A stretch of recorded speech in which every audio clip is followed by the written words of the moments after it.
What's up guys, Jake here. Welcome back to the channel. Today something a little different for you.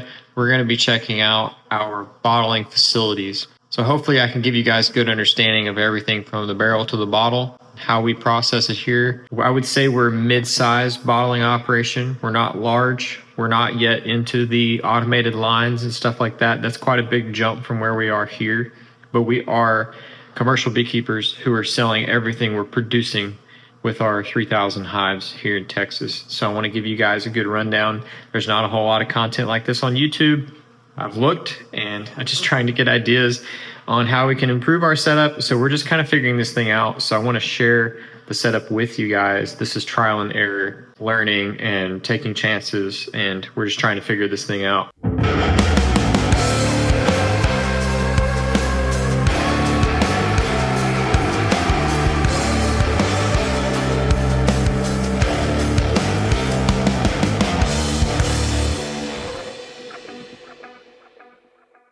If you're a honey producer and you don't bottle your own honey, you're at the mercy of the wholesale market. And the wholesale market is really controlled by a few major players that don't play nice with American beekeepers. These major players are also importing honey from overseas at a fraction of the cost of American honey. We're not at the mercy of wholesale market fluctuation. So if the price of Texas honey goes into the toilet tomorrow, we really are not bulletproof from that, not completely safe from that. However, we are very well insulated from that because we have established customers that love our honey because it's just real Texas honey and it's not blended, it's not cooked, it's not filtered, all that junk. So establishing some market share helps. So we're kind of in this interesting spot of producing a couple 100,000 pounds a year. We're not quite into, I would say, the big boy packer leagues yet. We're in kind of a mid-range area, which is a very interesting area to be because there's a lot of things equipment-wise out there for small, and then of course there's big, which like 1 million, 2 million, 3 million pounds a year big, and we're not there. I don't know that I ever want to be there, but we're not there.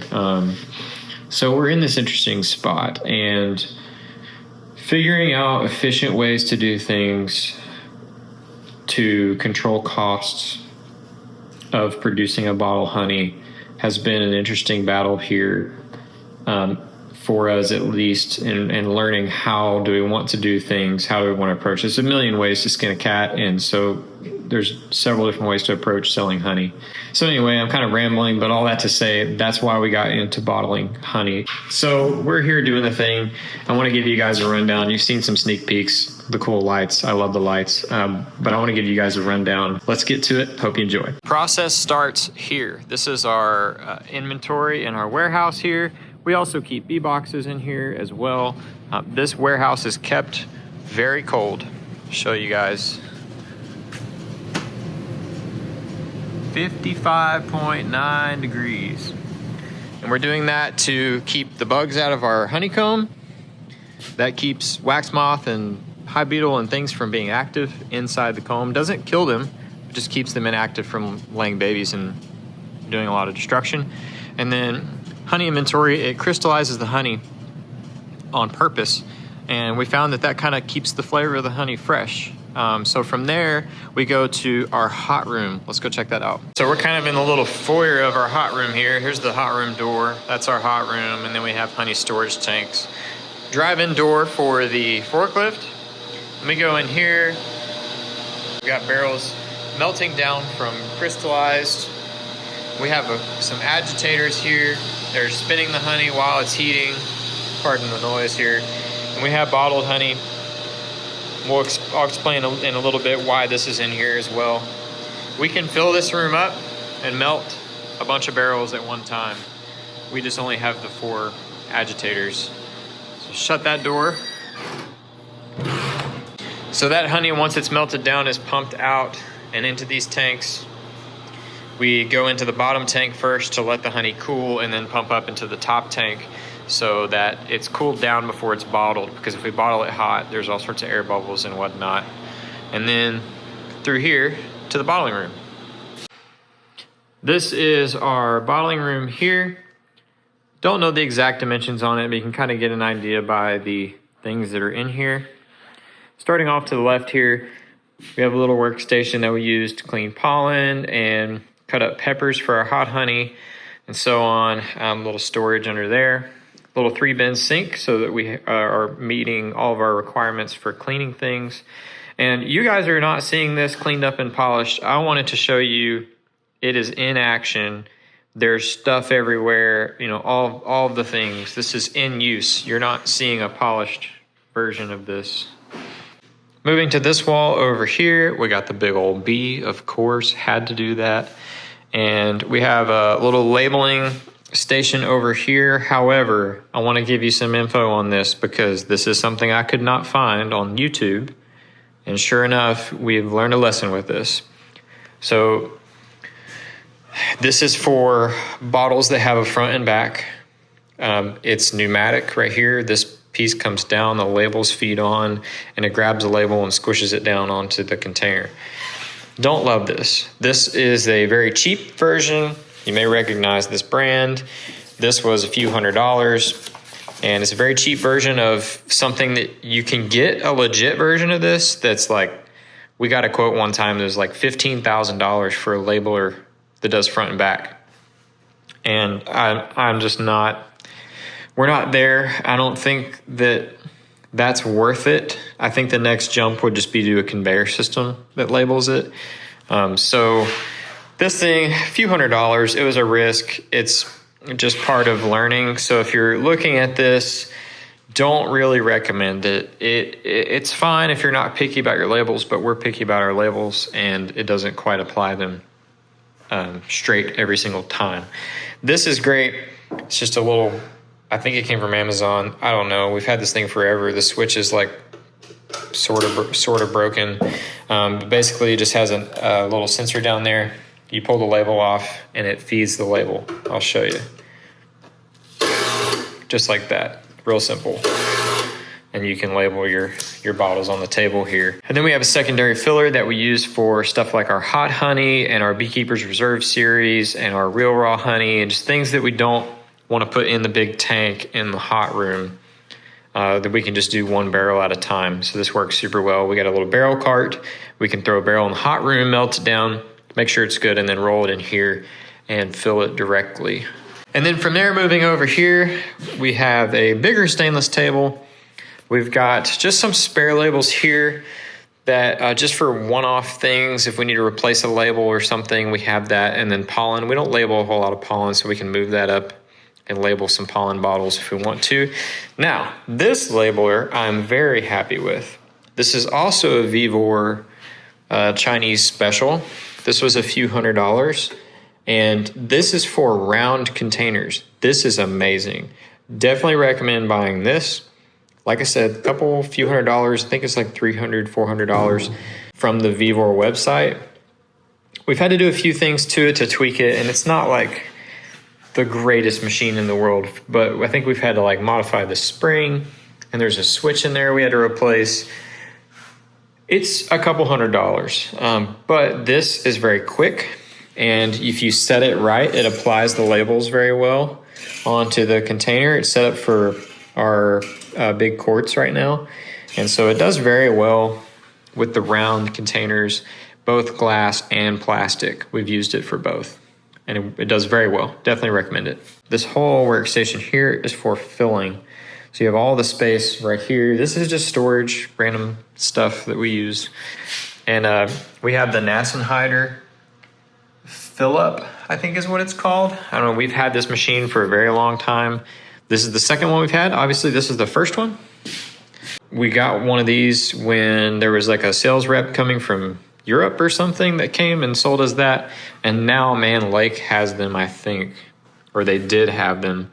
And that's where we got this one. That's also where we got this table. It's a little turntable on wheels, and it's got a motor down there. It basically fills up based on grams. And I'm not sure if the machine, I would imagine the machine knows it by rotation, and you just kind of tweak it to fill up the container by rotation. So it fills up each container perfectly and then moves on to the next one. There's a sensor right here. That sensor detects the bottle and fills it, and then moves the table and detects the next bottle, and so on. Works very well. Like I said, this is like a mid-range filling setup. I think the next step for us is going to be a whole like conveyor line, automatic line. However, that's a very, very large financial jump, and it's going to be a while before that's for us. I think this is doing really good for us right now. It's cost effective and it works. So once things are filled up here, once the bottles are filled, we can case them over here. You can build a box and put the bottles in the case. We got lids down here, so we'll pop a box of lids, whichever one we need. Got our metal lids and our plastic lids here. Pop them up here on the table, put a lid on them, and then we're done, and we got all this floor space if we want to put a pallet or a cart or whatever we need in here. And then over here, last but not least, kind of mission control. We've got a board that keeps track of work that we need to do and work that's completed. We have our ship station. If you don't know about ShipStation and you ship e-commerce, definitely check it out. Super great. And everything for our online orders is managed here. It's a little messy right now. Like I said, you're seeing this in action. Got all sorts of things that don't belong here, but basically you get an online order, you pick it, you build a box, you tape the box up, you weigh it, print a label for it, and it's out of here. So if you order from our online store, this is where it's packed and completed. And I have to give an honorable mention to the lights. We did a little remodel on this room this past, I think it was summertime. We got a bunch of rain for like a solid week, and we came in here and we had to do a little bit of framing work over here after we put this door in, and we painted, did some sheetrock work, painted the ceiling and the walls, put the outlet up here, and put these lights in. And I'm very happy with these hexagon lights. These are dropped down from the ceiling to give them a little bit of separation, and I love them. The room looks great. I think they're 5,000 Kelvin, so they're like a good, like clean white color. But yeah, that's a rundown on our bottling setup here. So exiting the bottling room here, you've probably seen this room. This is a kind of a multi-purpose room here. It's where we've got some hot honey sitting here. We've got a tote that we use to mix up bee feed, our old tank. So a lot going on in here at any given time. However, we store pallets of our plastic containers over here. So we've got our 12 ounce, 16 ounce, 32 ounce, some miscellaneous, like we've got some cylinders over here for our barbecue and our hot honey. And then on this side of the room, we've got our glass storage. So we have our pint jars, our quart jars, more pint jars stuffed back here, and then empty boxes that are brought in after we do our own direct store deliveries. We bring the boxes back because we did just buy these. They cost money. These turned out so cool. I'm so happy with how they turned out. We have a 12 count case for 16s, a 12 count case for bears, and then we actually just moved to a 6 count case for 32 ounce. Because a 12 count case of 32s, it's heavy. That's really not why we did it. It's 12 32s. Sometimes a shelf only needs 6 because they're so big and we only have so much space. So we wanted to reduce our case size to a 6 count on the 32 ounce. They're 2 pounds of honey. So drive-through door for 4 cloutier, and that goes directly to the outside. This goes to the breezeway of our shop, and then through there is the other warehouse.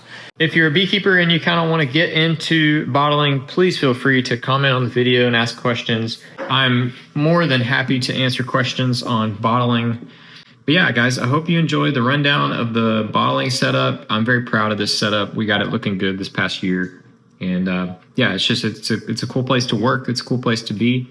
And I can't believe I've waited like 6 months to show it off to you guys. But here we are. So hope you enjoyed it. We'll see you in the next one.